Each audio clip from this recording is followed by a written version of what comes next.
Welcome back, everybody. Merry Christmas, Happy New Year. I took a 2 week break. It was my birthday and then Christmas, it doesn't matter. I'm back. I'm better than ever. I'm excited. I'm trying new style. We're just doing opinions. Enough of the stats. Who cares? Y'all want to know what I think, and so I'm going to tell you what I think. First, we're going to talk some NFL. We got some playoffs. We got some NFL draft. I'll tell you what I think the top five teams in the draft should do. Then we're going to move on to hockey. We got start dates. We got the divisions. We got the schedule out. It's going to be an exciting one. And then I think we're going to move on to baseball after that, talk Slam Diego Padres. Not only about how many grand slams they like to hit, but who they traded for and what their rotation is going to look like in the future. And then we'll talk college sports. I give my opinion on the playoffs. And then we'll talk a little bit of college basketball. I haven't watched much lately. All I know is that Gonzaga and Baylor are the two best teams. I had a great episode. I hope y'all enjoyed as much as I did. And, have a good listen. Let's start off with some wild card talk. We'll start in the AFC. There's 5 teams fighting for 4 spots. So the teams in the 4th seed, you got Tennessee, and then following would be Miami, Baltimore, Cleveland, and Indianapolis. Now, Indianapolis and Tennessee are all 5 of these teams are 10-5. But so Tennessee has a tiebreaker over Indianapolis. Both of them should get a win as they're playing. Tennessee's playing the Texans. Indianapolis is playing Jacksonville. So both of them should get a win. And Indianapolis is out of the playoffs right now, but a loss by Baltimore, Miami, or Cleveland will put them in as long as they win, and that's probably going to happen. So we'll go to the 7th seed, which is Cleveland. They're playing Pittsburgh at home. This game's kind of a toss-up. It could go either way. Big Ben is sitting out, so I'm kind of leaning on Cleveland to win, but it's division game, and it's the Browns. They're 10-5, but they have a weird history, and if they somehow lose this game and fall the playoffs last second, it would be a pretty Browns thing to do. At number 6, we have Baltimore. They're probably pretty safe. They're traveling to Cincinnati to play the Bengals. If they win, they're in. If they lose, they're probably still in just because. Oh no! If they lose, they'll probably be out as long as Cleveland wins. This is where it comes in. This is where it's good for Miami. So Miami's at number 5 right now, and they play at Buffalo. So they're probably gonna lose, right? But they are the 5 seed, so they have a tiebreaker over the Colts, the Browns. They might have one over the Titans. And they also have one over the Ravens. The only difference is the Titans are winning their division right now. But they have a tiebreaker over at least 3 of the 4 teams in those final spots. So if they lose, they have a decent chance of still making it as long as one of the other teams lose. But yeah, it does not look good for them. I mean, Tennessee's playing Houston. They'll probably win. Indianapolis is playing Jacksonville. They'll probably win.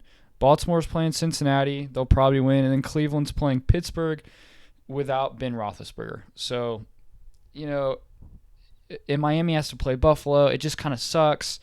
If they really want to go to the playoffs, I think it's tough to say because, you say, if you're a Dolphins fan, put in Fitzpatrick, right? Just because he gives you the best chance to win now.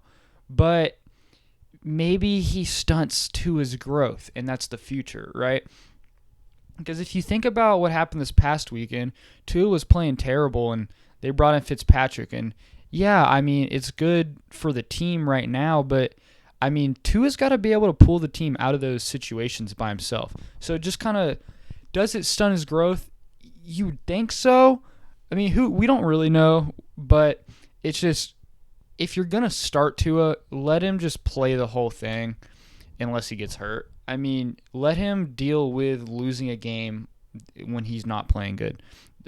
You have Fitzpatrick in there to come back and, dig him out of holes and use some of his magic when he has to. But, how much of that is affecting Tua mentally and just emotionally? It's going to take a toll. So if you really want to make the playoffs, if you're all about this year making the playoffs, put in Fitzpatrick.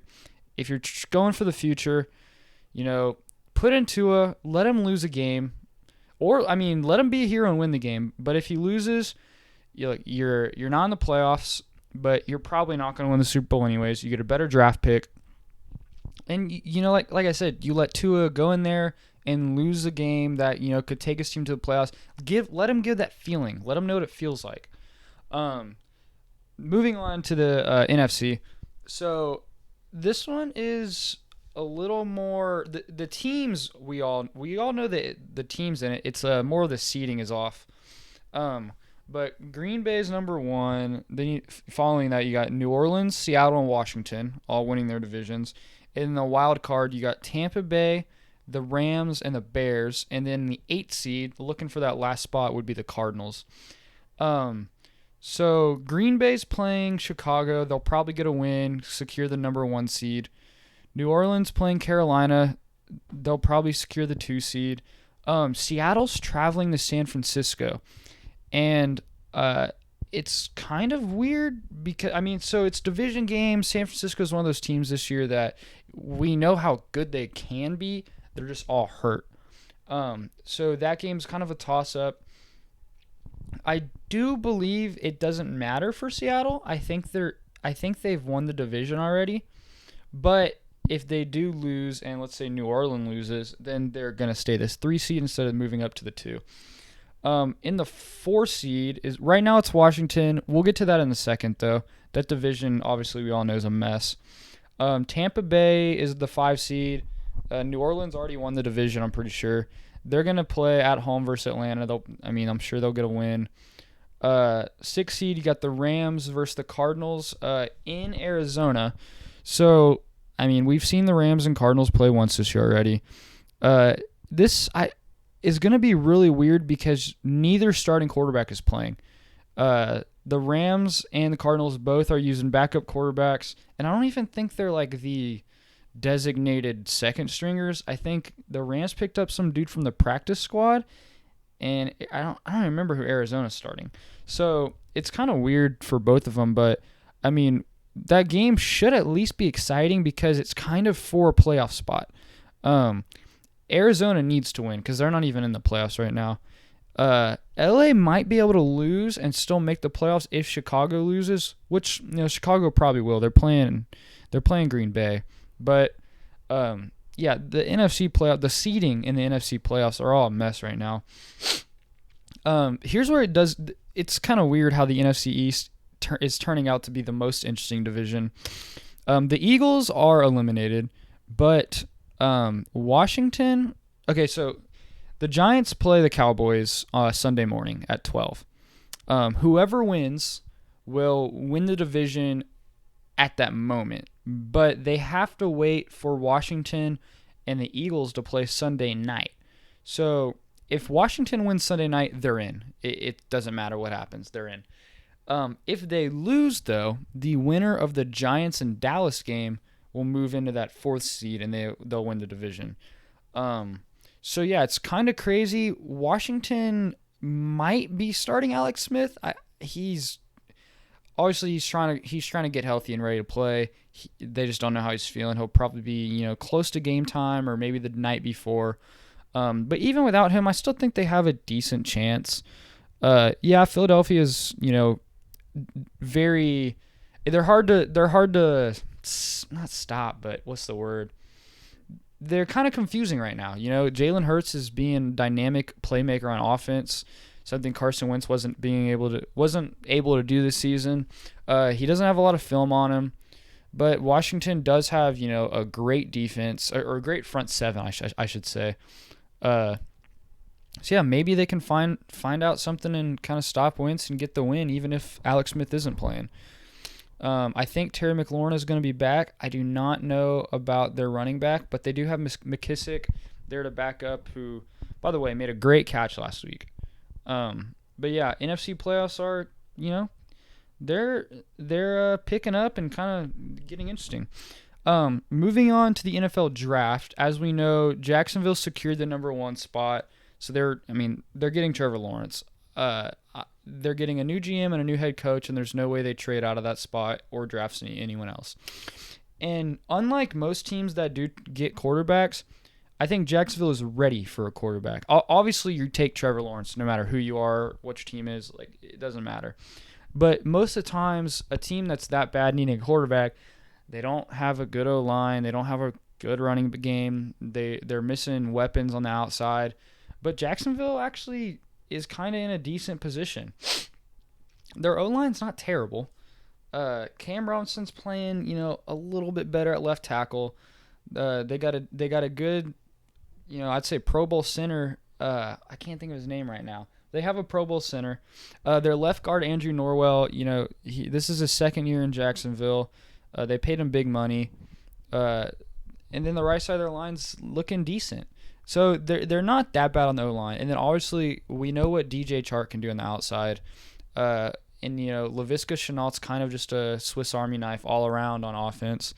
Undrafted rookie James Robinson is having a phenomenal rookie season.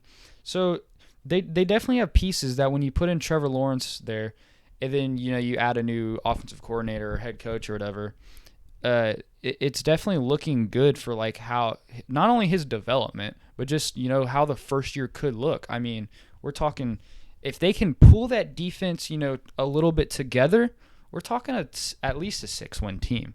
It's going to be that defense is really bad right now, but if you can find the right head coach, they can pull the defense together and help get some stops, because that offense is not going to blow teams out, right? But they'll be able to get the 20 points they need, a game. All right, second pick, New York Jets. It's locked in.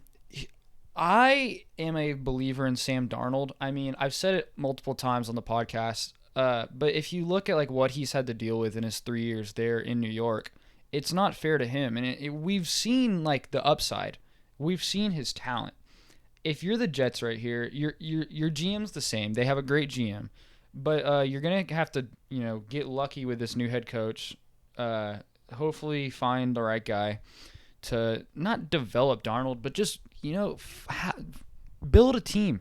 You're not looking for a quarterback guru or an offensive genius. You're looking for someone who knows how to keep the guys happy. Manage a team.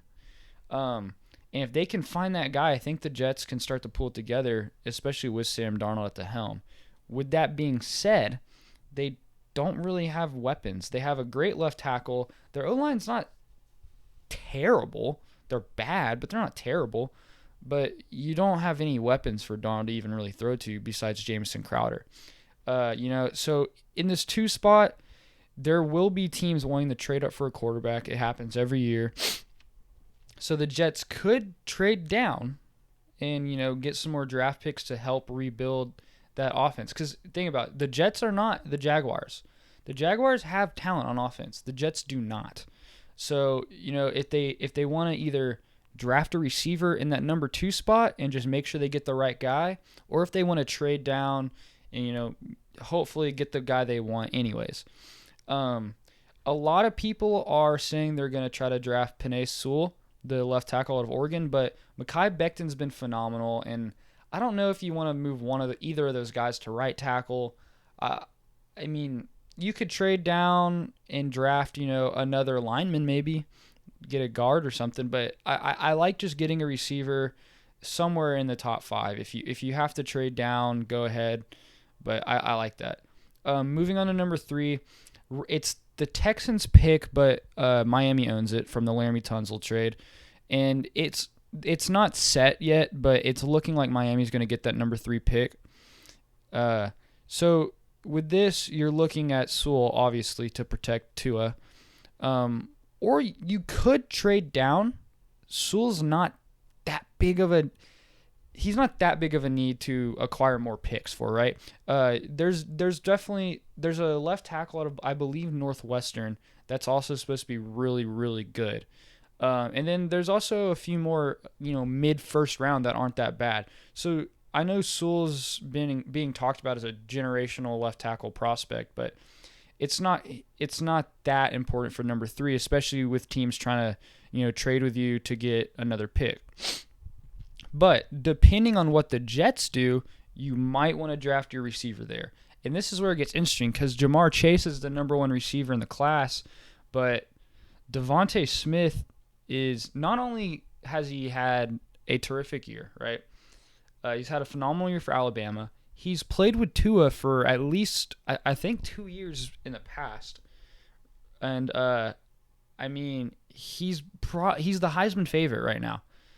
So you could just say, hey, let's wait to see who the first receivers picked, and we'll take the second, or maybe keep your foot there at number 3 and pick whoever you want. But it will depend on what the Jets do. I mean, if the Jets trade down, you'll have the first pick of a receiver, and you could probably just trade down and hop in front of them maybe. If they do draft a receiver, you're probably safe to hop down anyways, and then just get the second guy. Number 4 right now, it's pretty solid. Atlanta's going to be there at number 4. They got to go defense. Whoever they think is the best defensive player to build around, but they're definitely thinking defense. I don't know how they can draft an offensive player. I know a lot of people are thinking, draft Matt Ryan's successor. I don't think so. I mean, Matt Ryan, I believe, is 36. He's got at least 4 more years. Like, you don't have, and the quarterbacks of this class outside of Trevor Lawrence are not outstanding. I mean, Trey Lance has the highest ceiling, but how long do you want him to sit behind Ryan, and then like who's going to develop him? They're going to get a new GM and coach, and it's definitely going to depend on them. They could even trade Matt Ryan, but if I'm the Falcons here, I keep Ryan, and I just get as much defense as I can this draft. Number 5, you have Cincinnati. Now, earlier in the year, Cincinnati was definitely going to be the team that drafted Sewell, but they've won 4 games, and Brandon Allen, I believe, has been quarterbacking them, and he's not looked terrible. They had a shootout this past week against the Texans, but at this number 5 spot, you can go O-line. Like I said, if Sewell's gone, there's that left tackle out of Northwestern you could get, or you get a receiver, because AJ Green is, I believe, 31 or maybe 32, playing on a franchise tag. He's probably gone as soon as he can get out of there. Tyler Boyd, he's a great receiver, arguably a number 1. And then T. Higgins is really coming into his own. So you have 2 weapons. If you want to add a third for Joe Burrow, possibly even Jamar Chase. If Chase is available, I don't see how you don't draft him. But, I mean, we saw what those 2 did a year ago in college football. I mean, they had kind of not arguably the best college football season of a quarterback wide receiver duo has ever had. So if Chase is there, you got to get him. And yeah, there's a chance Cincinnati could trade up. It depends. Obviously, every year it depends how the draft is starting to fill out. But I don't see them trading up. They'd trade down if anything. But definitely looking O-line or receiver there at number 5. Help build that offense and then focus on the defense later.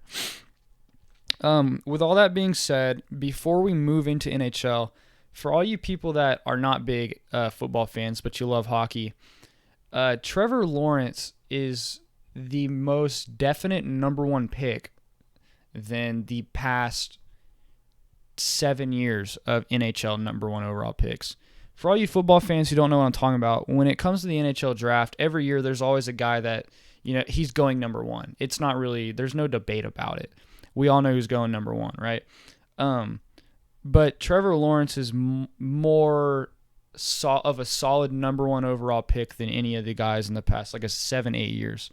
But yeah, let's move on to hockey. All right, everybody. We're talking hockey. NHL, we officially have a start date. So they're starting January 13th. They're playing 56 games. The playoffs are going to be, 16 teams, best of 7 format. As we know, there are going to be the 4 temporary divisions. The top 4 from each division will make the playoffs. This means we're going to have 4 Canadian teams in it. So there's the East, the Central, and the West. They will each play each other 8 times because there's, how many is it? 8 teams in each or something? And then there's 7 Canadian teams in the Canadian, so they'll play each other 9 or 10 times, just depending on what the schedule looks like. So I do have my picks for who I think is going to make it to the playoffs or who has the best chance, looking at it. So for the Canadian division, obviously Edmonton and Toronto are in there. And then I'm thinking Vancouver. I think they're going to build off a strong season they had last year. And then Calgary. Hopefully Calgary's star players can kind of return to their 2018-2019 form. But yeah. next in the East, I penciled in Boston, Philadelphia, and Washington real fast. It wasn't that hard. I was last year in the playoffs. I was disappointed with Pittsburgh. I feel like they're just getting old and just kind of not as enjoyable to even watch and just kind of boring. And I wanted to put the Rangers in here because they're very exciting to watch. But I did put Pittsburgh because I think the Rangers are still a year away from really, really taking that next step.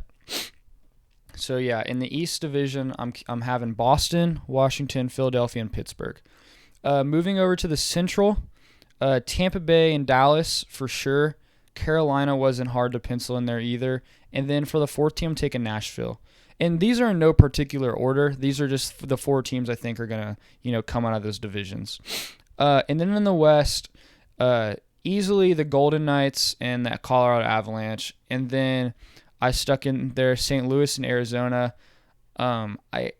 Louis and Arizona are 2 teams that should make the playoffs, but could also not. They could get, well, I don't want to say upset, but another team could sneak in. But I mean, who's really scared of the Kings, the Sharks? Who I can't think of the other 2 teams that are there. But I mean, it's just there's not much competition in the West. There hasn't been for a while, and we know that. That's all the hockey talk I have today. There's not much. I mean, like I said, they're starting January 13th. There's going to be 56 games, and we're going to see a lot of not new rivalries grow, but it's going to be heated. We're going to see more fights. I mean, I think the Ducks and the Kings are playing each other for their first 5 games. I mean, with all these teams playing each other, it's going to be a very fun season to watch, even if it is only 56 games. And especially in the playoffs, whatever 4 teams make it, they're going right back to playing each other out of a 7-game series. So I'm very excited for, this January 13th and just kind of seeing how the season opens up. I think this is good for hockey. I know it's not a very popular opinion, but I think it's going to be good. It's like I said, 4 temporary divisions. It's going to be a lot more interesting, and I'm excited for it. It's kind of like the playoffs last year, right? It's a new format, and it just kind of got more people into it. Then again, there wasn't, sports on for a long time, so we were willing to watch anything, but it is what it is. All right, moving over to MLB, it is the off season, but let's talk about the Slam Diego Padres. 2 blockbuster trades earlier this week. And they didn't even give up that much for him. They added to their bullpen. So we know they already have Chris Paddock, who had a phenomenal year. They traded for Mike Clevenger, who I think he pitched like 1 or 2 games, then had Tommy John, and he's out for all of next season, and he missed last year's postseason. But they'll get him for 2022. And then they traded for the left-handed pitcher out of Tampa Bay, Blake Snell. Most of y'all know him from Game 6 of the World Series, getting pulled after having one of the best starts of his career. But yeah, they didn't give up that much. They gave up their number 3 prospect and 23 overall prospect in the MLB, Luis Patino. He's a right-handed pitcher. They gave up another right-handed pitcher in Cole Wilcox. He's their 7th overall prospect. They gave up 2 catchers, Blake Hunt and Francisco Mejia. Blake Hunt's a younger guy. I think he was 2nd round in 2019 or 2020 maybe. And then Francisco Mejia he was a number 15 overall prospect a few years ago for the Dodgers. He was a great prospect who just hasn't quite panned out as he should. But then again, he hasn't had as much of an opportunity. Tampa Bay does need a catcher, so getting Francisco Mejia, who has he has service time already up in the majors. It'll be interesting to see how he develops. But yeah, the Padres got Blake Snell, a left-hander, to add to their rotation. And, they're looking really good, and they're just looking young and inexperienced. That's the only knock I have against them. But apparently Blake Snell wasn't enough. They needed a right-handed pitcher. So they went up to Chicago on the north side. I think the Cubs are north side. They went to trade with the Cubs. They got Yu Darvish. Now, they gave away Zach Davies, who was, as one of their starting pitchers last year. And then they gave away 2 outfielders and 2 shortstops. I don't think any of these prospects they gave away are that big, and I think Chicago is just kind of loading up on prospects. They're just kind of having not a fire sale, but they're shipping people out, trying to save some money and have like a small little rebuild over there. But the Padres got back in return right-handed pitcher Yu Darvish and his personal catcher Victor Caratini, and then they got some cash for him for all their prospects as well. So yeah, they added 2 all-star pitchers who, if they can pitch, close to their best, San Diego's going to have the top rotation, better than the Nationals, especially in 2022 when Clevenger comes back. And I'm pretty sure, I think Yu Darvish is going to be here for that season. If not, I'm sure they have Mackenzie Gore, who they have as a prospect. They can trade for someone else. San Diego had crazy amount of younger players to use as trade bait. Moving on to the next segment. We're going to talk some college football, college basketball, just college sports in general. Last but not least, let's talk my opinions on what's going on in college sports right now. So there's not much to say, but so for football, I'm just going to talk about the playoffs. I don't know that much about all these other teams. I mean, I know like Mississippi State got a game, and they only had 2 wins. Like, the bowl games are just weird this year. But Bama Notre Dame, it shouldn't be close. Bama's clearly the best team. Notre Dame is all right. I mean, are they the 4th best team? Probably not, but who cares? They're playing Bama. They're going to get destroyed. And if they don't, it's because Bama stopped trying. They're focused on Clemson. Because when you look at Clemson and Ohio State does not look great. Justin Fields probably should stay in college for another year. Maybe. I don't know. But Ohio State is just not as dominant as they should be. They had close wins against Indiana and Northwestern, and just Clemson, once they destroyed Notre Dame whenever Trevor Lawrence came back, and I don't know. Something to keep in mind, though, Clemson's offensive coordinator has tested positive for corona, and he will be missing the semifinal. So Clemson will be without their offensive coordinator, who has been there all of Trevor Lawrence's career. So it shouldn't be that big of a deal. I think this is his 4th year there. It shouldn't be that big of a deal, but just keep that in mind that they're missing their play caller on offense. Clemson should beat Ohio State, though, no problem. And then when it comes to Bama and Clemson in the final, I think Bama is the best team. But I'm thinking of how Florida tore up Alabama's defense. And I think Clemson's offense is probably better. And I think their defense is definitely better than Florida's. Because for the first time forever, Florida did not have a defense. So if Clemson can stop Bama on just a few more drives than Florida did, and they can also convert, a little more third down conversions than Florida did, I think they can get a win. Unless Bama's defense can turn around from what happened in that Florida game, because they could not stop Kyle Pitts or Kadarius Toney. So if somehow, also Florida couldn't even run the ball in that Bama game, so everyone knew they were passing it, and Bama's defense still couldn't stop them. So if Clemson, like I said, they might be missing their offensive coordinator, but I doubt it for the championship. But if they can just have a good balance of running and throwing it, and if Trevor Lawrence just plays, how good we know he is, I think Clemson should win that game unless Bama's defense steps up. But Bama's probably the better team, but just Clemson is unpredictable, I guess you could say. So yeah, I have Clemson winning, and I think the total score is going to be around 90 points. It only sounds crazy till it happens, right? Talking about college basketball now, not much to say. I haven't watched a ton of it lately. Gonzaga and Baylor are the clear 2 best teams. I don't think you could make a debate for another team to be in the top 2.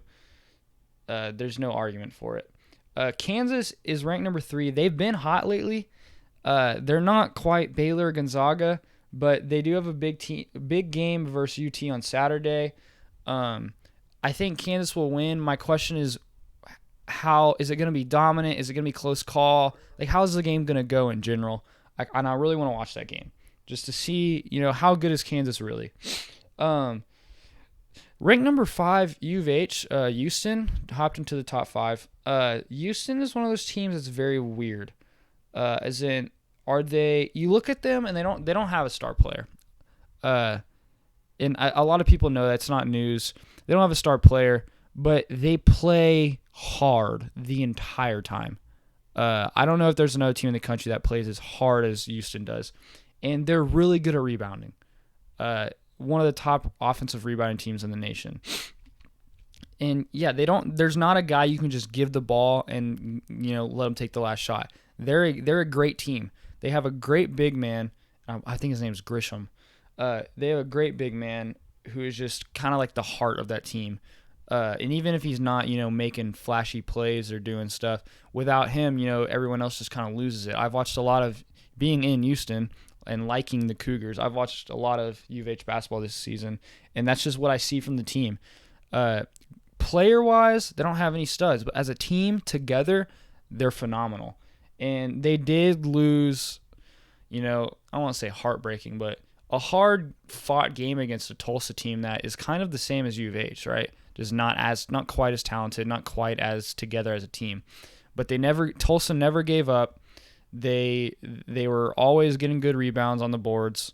And then they made two free throws to take the lead by 1 with 0.1 seconds left against U of H. U of H made a phenomenal shot with, I believe, like 11.4 seconds left. Tulsa went down the court, gave it to, their ball handler. He got fouled on a ridiculous floater shot. And, yeah, he sunk the 2 free throws, take the lead by 1. It was a good game. It was fun to watch. U of H didn't play their greatest. I don't think they should fall the top 10, but they probably will just because the talent level that they do play in the American Conference. But I still think they're a top 10 team. They have good guard play. They play good defense, and they can rebound, and that's what you look for in the tourney. Moving on, just because Illinois is, a team I really like to watch this year because they're not really good at anything in any other sport, and they have a fun name, the Fighting Illini. But yeah, I haven't heard about them since they hired Lovie Smith as their football coach, and they're just a team I want to cheer for.